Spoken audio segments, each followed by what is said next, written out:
ശൈത്യകാലമാകുമ്പോൾ പലവിധ മാറ്റങ്ങളും ജീവിതശൈലിയിൽ ഉണ്ടാകും. തണുത്ത കാലാവസ്ഥ കാരണം രാവിലെ കിടക്കയിൽ നിന്നും എഴുന്നേൽക്കാൻ പോലും മടിയുണ്ടാവും. വ്യായാമം ചെയ്യുന്നത് കുറയുക, ദാഹം കുറയുക തുടങ്ങിയവയൊക്കെ ഈ കാലത്തിന്റെ ഭാഗമാണ്. എന്നാൽ ഈ ശീലങ്ങൾ മൂലം വൃക്കകൾക്ക് പല പ്രശ്നങ്ങളും ഉണ്ടാകുമെന്ന് നമ്മൾ പലപ്പോഴും അറിയുന്നില്ല. വെള്ളം കുറച്ചു കുടിക്കുന്നത് പോലുള്ള ശീലങ്ങൾ വൃക്കയുടെ ആരോഗ്യത്തെ മോശമായി ബാധിക്കാൻ സാധ്യതയുണ്ട്. ജീവിതശൈലിയുടെ ഭാഗമായി ചെയ്യുന്ന എന്തൊക്കെ ശീലങ്ങളാണ് വൃക്കയുടെ ആരോഗ്യത്തെ ബാധിക്കുന്നത് എന്നറിയാം. ശൈത്യകാലത്ത് പലരും ചെയ്യുന്ന ഏറ്റവും വലിയ പിഴവ് ആവശ്യത്തിന് വെള്ളം കുടിക്കുന്നില്ല എന്നതാണ്. ശരീരം വിയർക്കാതെ ഇരിക്കുമ്പോഴും ദാഹം തോന്നാതെ ഇരിക്കുമ്പോഴും വെള്ളം കുടിക്കേണ്ടതില്ല എന്ന് കരുതുന്നു. പക്ഷേ ശരീരത്തിലെ വിഷാംശങ്ങൾ പുറന്തള്ളാനായി ധാരാളം വെള്ളം വൃക്കകൾക്ക് ആവശ്യമുണ്ട്. വെള്ളം കുടിക്കുന്നത് കുറയുന്നത് രക്തം കട്ടിയാക്കാനും മൂത്രത്തിന്റെ അളവ് കുറയാനും വൃക്കകളുടെ ശുദ്ധീകരണം മന്ദഗതിയിലാക്കാനും കാരണമായേക്കാം. പ്രായമായവരിലും പ്രമേഹമുള്ളവരിലും ഇതുണ്ടാകാനുള്ള സാധ്യതകൾ കൂടുതലാണ്. തണുത്ത താപനില രക്തക്കുഴലുകൾ ചുരുങ്ങാൻ കാരണമാകുന്നു. ഇത് ഉയർന്ന രക്തസമ്മർദ്ദം ഉണ്ടാകാൻ കാരണമായേക്കാം. എന്നാൽ പലരും BP പരിശോധിക്കുന്നത് കുറയ്ക്കുകയോ മരുന്നുകൾ കഴിക്കാതെ ഇരിക്കുകയും ചെയ്യുന്നു. നിയന്ത്രണമില്ലാത്ത രക്തസമ്മർദ്ദം വൃക്ക തകരാറിന്റെ പ്രധാന കാരണങ്ങളിൽ ഒന്നാണ്. കാലാവസ്ഥ ഏതായാലും സ്ഥിരമായി BP പരിശോധനയും ഡോക്ടർ നിർദ്ദേശിച്ച മരുന്നുകൾ കൃത്യമായി കഴിക്കുന്നതും ശീലമാക്കുക. വ്യായാമം ചെയ്യാൻ മടിക്കുന്നവരുടെ എണ്ണവും കുറവില്ല.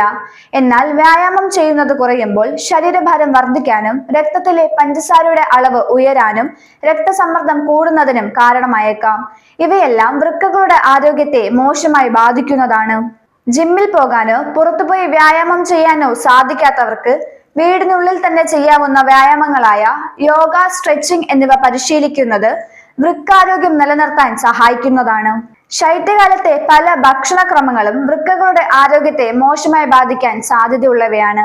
എണ്ണയിൽ വറുത്ത ലഘുഭക്ഷണങ്ങൾ, അച്ചാറുകൾ, ഉപ്പ് കൂടുതലായി അടങ്ങിയ ഭക്ഷണങ്ങൾ എന്നിവ അമിതമായി കഴിക്കുന്നത് ശരീരത്തിലെ സോഡിയത്തിന്റെ അളവ് വർദ്ധിപ്പിക്കുന്നു. ഇത് വൃക്കകളെ അധികമായി പ്രവർത്തിപ്പിക്കുകയും അതുവഴി രക്തസമ്മർദ്ദം ഉയർത്തുകയും ചെയ്യുന്നു. വൃക്കരോഗം, പ്രമേഹം, ഹൈപ്പർ ടെൻഷൻ എന്നിവ ഉള്ളവർ അമിതമായി ഉപ്പടങ്ങിയതും എണ്ണയിൽ വറുത്തതുമായ ഭക്ഷണങ്ങൾ കഴിക്കുന്നത് കുറയ്ക്കുക. വീടുകളിൽ തയ്യാറാക്കുന്ന ഭക്ഷണങ്ങൾ കഴിക്കാൻ ശ്രമിക്കുക. ഇത് രുചിയോടൊപ്പം തന്നെ വൃക്കകളുടെ ആരോഗ്യവും നിലനിർത്താനും സഹായിക്കുന്നു. തണുപ്പ് കാലത്ത് സന്ധിവേദനയും ശരീരവേദനയും സാധാരണമാണ്. പക്ഷെ പലരും ഡോക്ടറുടെ നിർദ്ദേശമില്ലാതെ വേദനയ്ക്കുള്ള മരുന്നുകൾ നിരന്തരം ഉപയോഗിക്കുന്നു. ഇങ്ങനെ മരുന്നുകൾ കഴിക്കുന്നത് വൃക്കകളുടെ ആരോഗ്യത്തെ മോശമായി ബാധിക്കും. വൃക്കയുടെ ആരോഗ്യത്തിന് എന്തെങ്കിലും പ്രശ്നങ്ങൾ ഉണ്ടെങ്കിൽ ഡോക്ടറുടെ നിർദ്ദേശമില്ലാതെ മരുന്നുകൾ കഴിക്കുന്നത് ഒഴിവാക്കുക. സ്ഥിരമായ പരിശോധനകൾ ചെയ്യുന്നത് ശീലമാക്കുക. ചെറിയ രോഗലക്ഷണങ്ങൾ മാത്രമാണ് ഉള്ളതെങ്കിൽ പലരും വൈദ്യസഹായം തേടാറില്ല. എന്നാൽ വൃക്കരോഗങ്ങൾക്ക് പലപ്പോഴും വലിയ ലക്ഷണങ്ങൾ ഉണ്ടാകാറില്ല. BP ടെസ്റ്റുകൾ, ഡയബറ്റീസ് പരിശോധന, കിഡ്നി ഫംഗ്ഷനിങ് ടെസ്റ്റുകൾ തുടങ്ങിയവ തുടർച്ചയായി ചെയ്യുന്നത് ശീലമാക്കുക.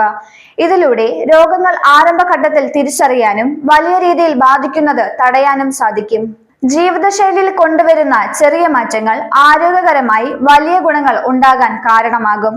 പ്രത്യേകിച്ച് പ്രമേഹവും ഉയർന്ന രക്തസമ്മർദ്ദവും ഉള്ളവർക്ക് ഇത്തരം ശീലങ്ങൾ വളരെ ഉപകാരപ്പെടും. ചെറിയ ശ്രദ്ധയും സ്ഥിരമായ പരിചരണവും ഉണ്ടെങ്കിൽ തണുപ്പ് കാലത്തും നിങ്ങളുടെ വൃക്കകളെ ആരോഗ്യകരമായി നിലനിർത്താൻ കഴിയുന്നതാണ്.